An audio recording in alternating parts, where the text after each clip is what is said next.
On the one hand, the creation is moving towards a destiny, and that destiny will be fulfilled in another world. And there's a providential care in assuring that that happens. And then on the other hand, we believe that God is directly engaged in every instant with the creation, sustaining it, and according to the dominant understanding, actually recreating it in every instant. So there's a kind of occasionalist belief that many Muslims hold.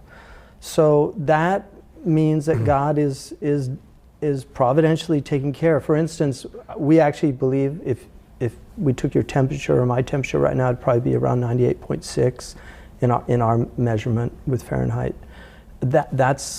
That's God that's doing that. And if it goes up, that's God. If it goes down, that's God. If your blood sugar, you take sugar and the insulin's released, that's God. So that's providence for us. God is in every instant taking care of us.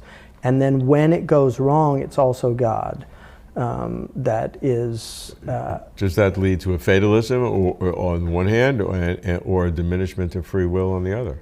Well, that's a good question. I think there's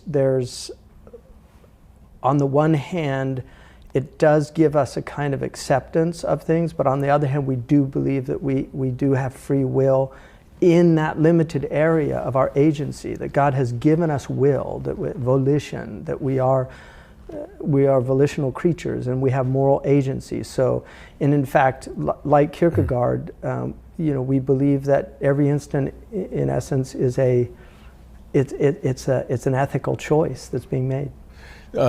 Even stronger position than God knowing everything is, in essence, God causing everything, and the occasionalistic view, which comes out, I think, of the Islamic tradition. Right.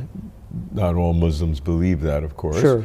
But it is a way to intensify strongly God's involvement in the world. Exactly. And basically that says that in the causal process of anything going on, that God has an active role as opposed to just setting the stage and the actors, meaning the molecules, doing their thing. Right. That at every stage God is in those in the causal chain. Which is why the mystic who experiences God directly sees that reality.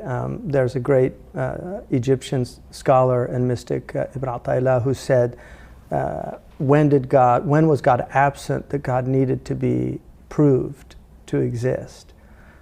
That for the mystic, God is never absent. Yeah. And there's a tradition where the Prophet Muhammad said, as people draw closer to God, God becomes the eye with which he sees, the ear with which he hears, the tongue with which he speaks, the hand with which he grasps, the leg with which he walks. So in other words, there's an experience of that divine reality. What's the extent of the belief in occasionalism where God is involved in the causal chain of everything that happens? Is that mainstream or not? It's mainstream. I think that would be the dominant belief. There are people that believe in secondary causation, but the vast majority of Muslims would hold, at least the scholars. I mean, a lot of common Muslims might not know, but that is right. The view of Imam al-Ghazali, of many of the great scholastics of Islam, and it became the dominant creed. The way I put it is there's the quantum and the Newtonian. Yeah. So at the Newtonian, we believe in secondary causation. That if I harm somebody, I'm responsible for the harm. God didn't cause it. Yeah. I caused it. Yeah. But at that quantum level, we would say that everything is created by God. It sounds like a contradiction, though, because the quantum level sits below the Newtonian in a sense, and that's the real stuff that's going on. Well, I mean, I think they're both real. We're living. I'm not going to walk through the wall. I'm not going to jump off this building. I mean, we're living in a Newtonian world of Newtonian physics, of cause and effect. But there is a world underneath it that, I mean, they're challenging even the whole concept of cause and effect now at places like CERN. that is there really cause and effect? It's a longer conversation, Yeah.